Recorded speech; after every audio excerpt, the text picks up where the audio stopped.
Assalamualaikum warahmatullahi wabarakatuh. Perkenalkan, kami dari kelompok 1. Pada hari ini kami akan mempresentasikan tentang penelitian eksperimen pada penelitian pendidikan. Anggota kelompok 1 yaitu Firman Syadana Kusuma dan saya, Laila Rahmita. Kemudian, penelitian eksperimen pada pendidikan bertujuan untuk menguji efektivitas dari beragam praktik seperti teknik mengajar, pengelolaan kurikulum, konten, program instruksional, dan juga sebagainya terhadap pencapaian akademik siswa ataupun suasana sekolah. Penelitian eksperimen pada pendidikan dapat mempengaruhi opini dan pilihan pemerintah, tenaga pendidik, dan pihak bersangkutan karena penelitiannya menyangkut efektivitas suatu praktik pendidikan. Maksudnya adalah ketika seorang peneliti berhasil melakukan suatu eksperimen model pembelajaran misalnya, sehingga hasilnya itu memberikan peningkatan hasil belajar siswa, sehingga tenaga pendidik lain atau pihak-pihak bersangkutan dapat memberikan perhatiannya terhadap model pembelajaran itu untuk meningkatkan hasil belajar siswa mereka. Kemudian penelitian eksperimen ini sering menggunakan bentuk desain satu variabel. Maksudnya, dengan satu variabel ini melibatkan manipulasi variabel perlakuan tunggal, diikuti observasi terhadap efek yang terjadi akibat manipulasi tersebut pada satu atau lebih variabel terikat. Penelitian ini membagi kelompok menjadi dua kelompok besar, yaitu kelompok uji, yakni kelompok yang menerima perlakuan, dan juga kelompok kontrol, yaitu kelompok yang tidak menerima perlakuan ataupun bisa menerima perlakuan alternatif. Selanjutnya adalah ciri-ciri penelitian eksperimen. Yang pertama ada manipulasi, yaitu variabel bebas yang didesain sesuai keinginan peneliti sehingga dapat dibandingkan antara yang memperoleh perlakuan dengan yang tidak memperoleh perlakuan. Yang kedua ada controlling, yaitu variabel yang diukur mengalami kesamaan sesuai dengan keinginan peneliti, baik dengan menambahkan atau dengan mengurangkan faktor-faktor lainnya. Yang ketiga ada observasi, yaitu pengamatan pengaruh manipulasi variabel bebas terhadap variabel terikat.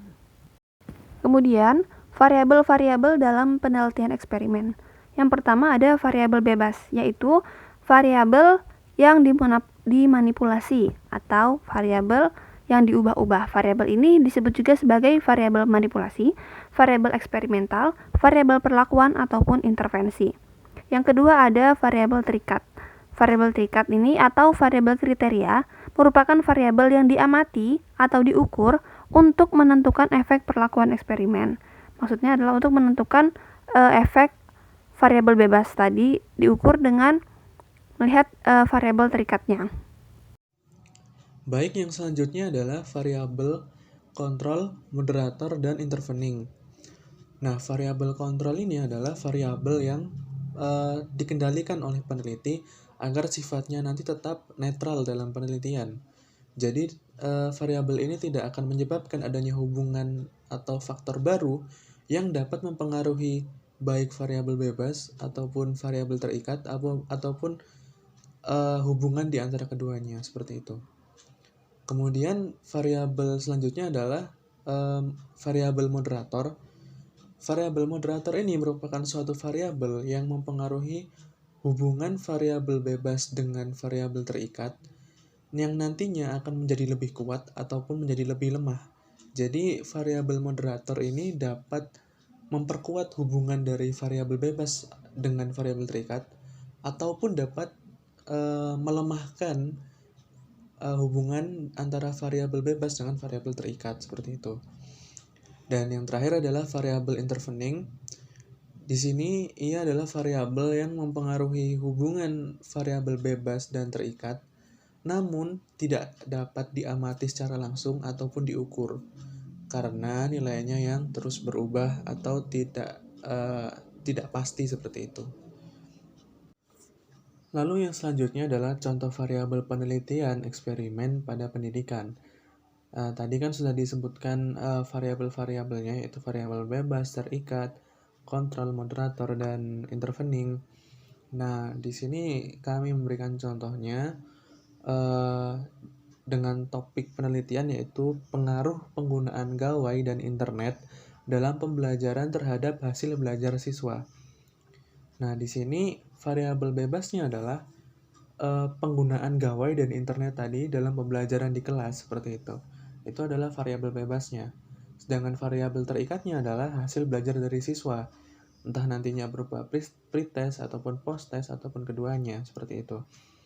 Lalu variabel kontrolnya adalah ketersediaan gawai. Jadi perlu diingat di penelitian eksperimen ini kan ada kelompok yang menerima perlakuan dan kelompok yang tidak menerima perlakuan atau kelompok kontrol. Nah, kelompok yang menerima perlakuan ini harus dipastikan terlebih dahulu bahwa mereka semua membawa gawai atau mempunyai gawai dan dapat menggunakannya di saat waktu penelitian tersebut. Jadi ketersediaan gawai ini perlu dikontrol. Juga akses jaringan internetnya. Jadi apakah ada WiFi di sana ataukah nanti siswanya menggunakan kuota internet pribadi seperti itu. Kemudian penggunaan gawai ini seperti kelompok kontrol yang tidak menggunakan gawai nantinya dalam pembelajaran itu apakah mereka tidak mencuri-curi kesempatan untuk menggunakan gawai atau ternyata mereka mencuri kesempatan seperti itu. Jadi perlu ada kontrol lain yang diperhatikan oleh peneliti di sini agar tidak mempengaruhi hasilnya. Kemudian variabel moderator di sini adalah merek dan teknologi gawai contohnya. Jadi di kelompok perlakuan nanti apakah perbedaan merek gawai dengan perbedaan teknologinya, misalnya gawainya keluaran tahun 2010 misalnya, sedangkan temannya yang satunya 2015 misalnya seperti itu apakah mempengaruhi juga terhadap hasil belajar ketika menggunakan gawai ini tadi. Jadi ini juga merupakan variabel yang perlu dipertimbangkan apakah dapat mempengaruhi hasil variabel terikat nanti seperti itu. Nah, selanjutnya adalah variabel intervening yang mana motivasi belajar itu memang sesuatu yang sangat mempengaruhi variabel bebas dengan terikat nantinya, tapi tidak dapat diukur karena motivasi belajar siswa ini sangat kompleks dan banyak sekali faktor yang mempengaruhinya. Misalnya seperti keadaan siswa itu sedang dalam kondisi stres atau bagaimana, atau mungkin ada rasa kecemburuan dengan kelompok perlakuan yang menggunakan gawai sedangkan dirinya tidak, seperti itu. Itu kan banyak sekali faktor yang mempengaruhi motivasi belajar, jadi sangat abstrak sehingga variabel intervening ini mempengaruhi tapi tidak dapat diukur seperti itu. Baik, yang selanjutnya adalah pentingnya pengendalian. Di sini yang dimaksud pengendalian adalah controlling dari peneliti terkait faktor-faktor yang nantinya akan mempengaruhi hubungan antara variabel bebas dengan variabel terikat. Nah, kalau ternyata ada banyak faktor yang mengancam validitas hasil eksperimen tadi, maka peneliti ini perlu melakukan controlling secara ketat. Nah, faktor-faktor tersebut itu biasanya dikelompokkan menjadi dua kelompok besar, yaitu validitas internal dan validitas eksternal. Validitas internal ini bisa diartikan sebagai sejauh mana variabel selain variabel perlakuan memberikan dampak kepada hasil eksperimen. Nah, kemudian untuk validitas eksternal itu sejauh mana hasil penelitian eksperimen dapat digeneralisasikan dengan keadaan lain. Nah, yang terakhir adalah validitas internal dan eksternal. Validitas internal ini berfungsi untuk mengetahui apakah manipulasi eksperimen yang dilakukan itu memang benar-benar menimbulkan perbedaan. Secara sederhana mungkin seperti variabel bebasnya apakah mempengaruhi variabel terikatnya, seperti itu. Nah, validitas internal ini juga dipengaruhi banyak faktor. Secara internal penelitian itu nanti akan dijelaskan oleh kelompok selanjutnya, tapi sebagai gambaran mungkin seperti kematangan pola pikir dan psikis siswa atau kematangan dari fisik siswa itu kan juga dapat mempengaruhi hasil belajar misalnya, seperti itu. Kemudian validitas eksternal ini terkait dengan apakah hasil penelitian ini nanti itu dapat